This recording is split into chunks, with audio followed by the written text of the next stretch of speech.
사랑하고 축복합니다. 베른 주천향교회 성도 여러분 평안하셨습니까?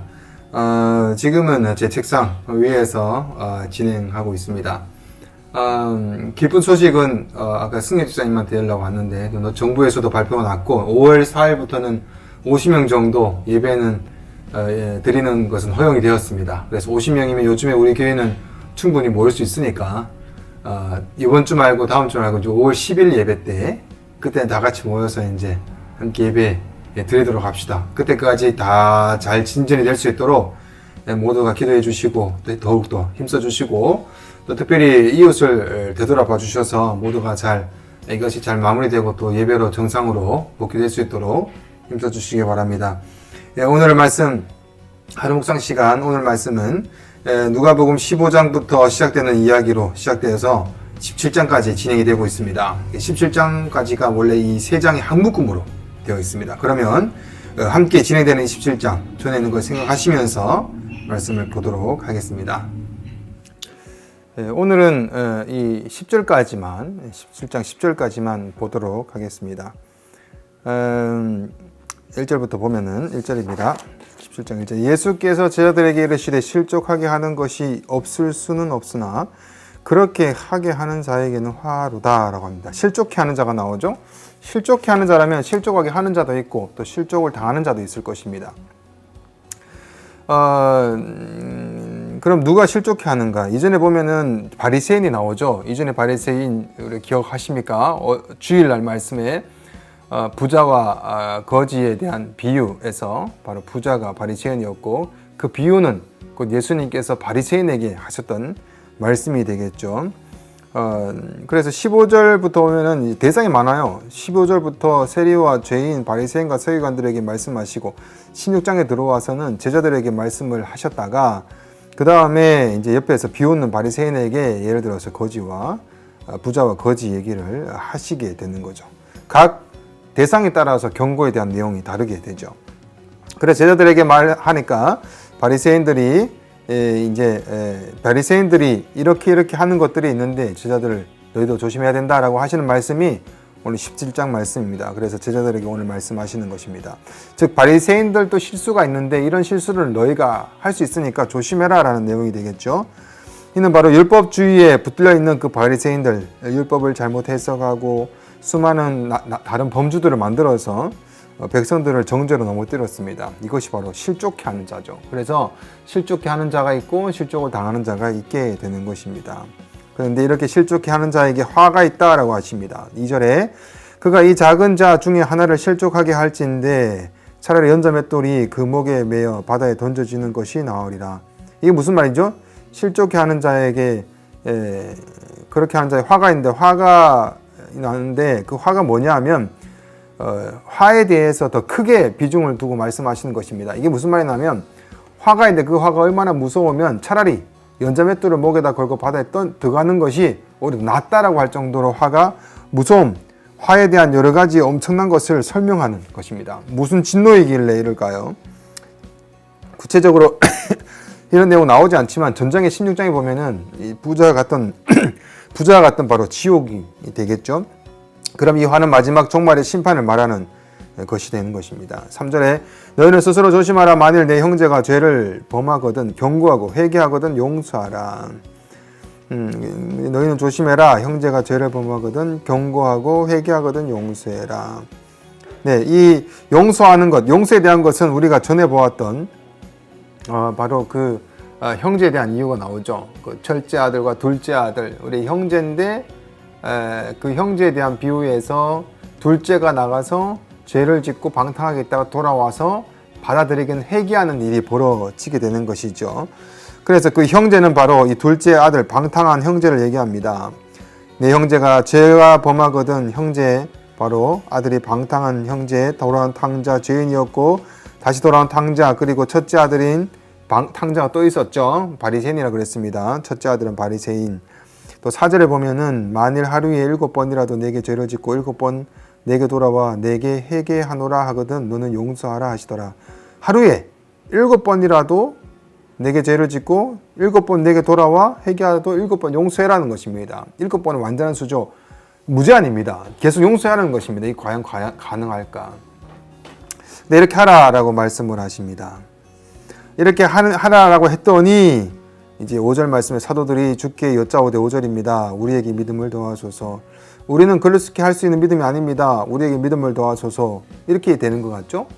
처음에는 제자들에게 얘기했는데 이젠 사도들로 줄어듭니다. 제자들은 예수님의 제자들, 그 예수님 12제자 외에 다른 제자들이 있을 수 있습니다. 계속해서 제자들이 생겨나니까. 근데 이 사도들은 12명이 얘기하죠.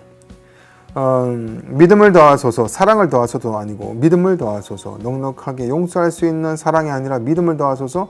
무슨 믿음일까? 그리고 6절부터는 겨자씨 만할 믿음을 얘기합니다. 6절에 주께서 이르시되 너에게 겨자씨 하나할 만한 믿음이 있었더라면 이 뽕나무더러 뿌리가 뽑혀 바다에 심기어라 하였을 것이요 그것이 너희에게 순종하였으리라 라고 합니다. 이것은 정말 작은 믿음이 너희에게 있었으면이라고 한다는 것은 작은 믿음이 있다 없습니까? 없답니까? 없다라는 것을 전제합니다. 이것은 있어야 된다라고 얘기하시면서 이것이 너희에게 있는 것이냐라고 묻는 거겠죠. 그리고 이 믿음이 있냐 없냐지 크기를 얘기하는 것은 아닐 것입니다. 7절에 너희 중에 누구에게 밭을 갈거나 양을 치거나 하는 종이 있어 밭에서 돌아오면 그더러 곧 와 앉아서 먹으라 말할 자가 있느냐. 종이 나오죠. 종이 있는데 밭에서 갈다가 일하다 들어왔어요. 그럼 아이고 수고했네 앉아서 밥 먹으라 이렇게 하지 않는다는 거죠. 왜냐하면 그 당시에 종에 대한 문화를 얘기하시는 것입니다. 이게 종에 대해서 문화에 대해서 인정하시는 예수님 말씀이 아니라 예를 들어서 그 당시에 종에 대한 문화가 있었는데 종이 밭에서 갈고 왔을 때 야 수고했으니까 밥 먹으라 하는 사람이 왜 어떻게 있느냐라고 얘기하시면서 8절 9절에 도리어 그대로 내 먹을 것 주인이 먹을 것을 준비하고 띠띠고 내가 먹을 동안 옆에서 시중 들고 너는 그 후에 먹고 마시라 하지 않겠느냐. 이게 당연한 거지 않겠느냐. 그 당시에는 명한 대로 하였다고 종에게 감사하겠느냐. 근데 이게 감사할 내용이냐. 종이면 마땅히 해야 될 일이지 않느냐. 여기서 종은 노예입니다. 그 당시에 노예에 대한 취급은 아무것도 자기가 할 수 있는 게 없고 물건 취급당했고 그런 당시에 대한 종을 얘기합니다. 이걸 비유로 설명하시죠. 명한 대로 하였다고 종에 감사하겠느냐. 10절 보면은 이와 같이 너희도 명령받은 것을 다 행한 후에 이러기를 우리는 무익한 종이라 우리가 해야 할 일이 한 것뿐이라 라고 합니다. 당연히 해야 되는 것이다 라고 하는데 이것은 믿음이다 라고 설명하는 게 왜 믿음일까요? 어렵지 않습니다. 이걸 쉽게 이제 쭉 정리해보면 간단하게 알 수가 있죠. 이후로 내가 나온 얘기가 뭡니까? 나병 환자 10명을 깨끗하게 받은 사건을 얘기합니다. 나병 10명이 있었어요. 예수님께 소리 질렀어요. 구해 주옵소서, 낫게 해 주옵소서. 예수님이 이제 보이라, 제사장에게 보이라 했더니 곧 돌아가는 길에 병이 났습니다. 한 명이 돌아와서 예수님한테 감사하며 예물을 드립니다. 그리고 나서 예수님이 하셨던 말씀에 19절입니다. 19절 그에게 이르시되 일어나가라 내 믿음이 너를 구원하느니라 하시더라. 그 당시에 그 사람의 믿음입니까? 아니죠. 그 사람의 믿음 또한 하나님한테 구했을 때 예수님한테 구했을 때 예수님께서 오케이 가라라고 해야지 아무런 제스처나 만지거나 하시는 게 전혀 없었습니다. 낫고 나은 것 모두가 예수님께서 하시는 것이고 예수님부터 오는 것이지 이 사람이 어떻게 한 것이 전혀 없습니다. 이 말은 뭐냐 하면은 우리가 이렇게 병을 치유받는 이런 모든 것, 우리 믿음이 더하는 것도 믿음이 우리 건지를 알지만 알고 보면은 예수님의 것이라는 거죠.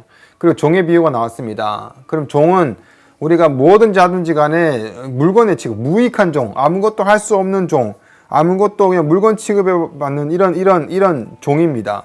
값어치가 없는 종입니다. 이런 값어치가 없는 이 종처럼 되는 것, 이 두 가지를 연결시켜서 앞에 있는 용서하는 것, 7번 용서하는 것을 접목을 시키면 답이 딱 되겠죠.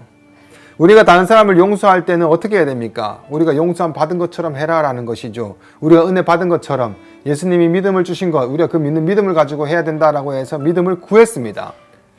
7번 용서하라는 것은 계속되는 용서를 구합니다. 어떻게 할 수 있습니까? 용서를 동일하게 우리가 예수님한테 계속해서 용서함을 받았듯이 동일하게 용서함 해주는 것이 마땅한 것이 아니냐. 우리도 바로 종의 모습, 우리가 종의 모습, 낮은 모습으로 오셨던 예수 그리스도를 따라가는 종의 형상을 가진 우리도 똑같은 그 길을 가야 되기 때문에 우리가 종이라면 우리가 판단할 수 있는 것이 무엇이 있습니까? 우리가 결정할 수 있는 것이 무엇이 있습니까? 다른 사람이 죄를 짓고 나한테 용서를 구했어요. 용서해 주세요. 너 자세가 안 돼 있어. 너 용서하려면 이거 봐봐, 이거 진정성도 없고 이거 회개하는 이거 마음에 안 돼 있는데 이런 판단할 그게 없고 용서해 달라고 했을 땐 다 용서해 주라라는 말입니다. 그 근거가 무엇입니까? 우리도 예수 그리스도를 통해서 용서함을 받았기 때문에 우리도 하나님의 예수 그리스도 따라가는 종의 모습으로 따라가기 때문에 우리도 아무런 그런 것도 없이 우리의 기본이 바로 용서를 해줘야 되기 때문에 당연히 용서를 계속해서 해줘야 된다는 것입니다. 우리도 예수 그리스도 앞에서 100번이면 100번, 1000번이면 1000번, 수백만 번이면 수백만 번 용서를 받지 않았습니까? 용서도 해주십니다. 그렇게. 그래서 우리 동일하게 우리도 그렇게 해야 된다는 것입니다. 나의 생각, 나의 자존심, 내가 판단하는 것이 필요가 없다라는 것입니다. 바로 우리가 그렇게 용서하는 우리가 되어야 된다는 것입니다. 뭐 어렵지 않죠, 그죠? 오늘 말씀을 마치겠습니다. 뭐 짧죠, 그죠? 짧고 간결한데 오늘 너무 좋으네요. 이제 2주만 있으면은 함께 예배 드릴 수가 있어서 너무나 좋고 함께 나눌 수 있고 너무 할 수 있다는 자체만으로도 너무나 기쁩니다. 그동안 잘 지내시고 또 둘러봐 주시고 아쉬움이 안 남도록 최선을 다해서 또 남은 시간 지내시기를 바라시고 또 기도하시기를 바랍니다. 기도하겠습니다. 하나님, 오늘 말씀 가운데 용서에 대해서 말씀이 나왔습니다. 저희는 얼마나 용서를 하고 있는지요. 용서에 대해서 여러 가지 자로 재진 않는지요. 우리의 용서가 오늘 말씀하시는 그 용서가 되기를 원합니다. 주여, 우리가 예수 그리스도의 십자가의 보혈을 따라가는 한없는 그 은혜와 그 사랑에 대한 길, 그 은혜를 저희 허락하여 주셔서 그 길을 가는 동안 우리에게 수많은 자들의 그 용서를 행할 수 있도록 우리에게 예수 그리스도의 십자가의 길을 도와주시고 주시고 인도해 주시옵소서. 그래서 우리를 용서해 주신 주님의 그 뜻을 따라서 우리도 다른 이들을 용서하며 그 사랑으로 돌보며 나갈 수 있도록 함께하여 주시옵소서. 주님, 오늘 귀하고 복된 소식에 너무나 감사를 드립니다. 베를린이 이제 안정됨을 보고 있습니다. 더욱더 안정되게 해주셔서 2주 뒤에 함께 모여서 예배드릴 때에 온전히 주님께서 합당하게 영광 받아주시고 모든 자들이 모여서 함께 예배할 수 있도록 인도하여 주시옵소서. 오늘 오고 가는 발걸음 모두 지켜주시고 남은 2주 동안 또 지켜주시고 인도하여 주시옵소서. 감사드리며 예수님 이름으로 기도드립니다. 아멘. 자, 그럼 또 내일 뵙겠습니다. 사랑하고 축복합니다.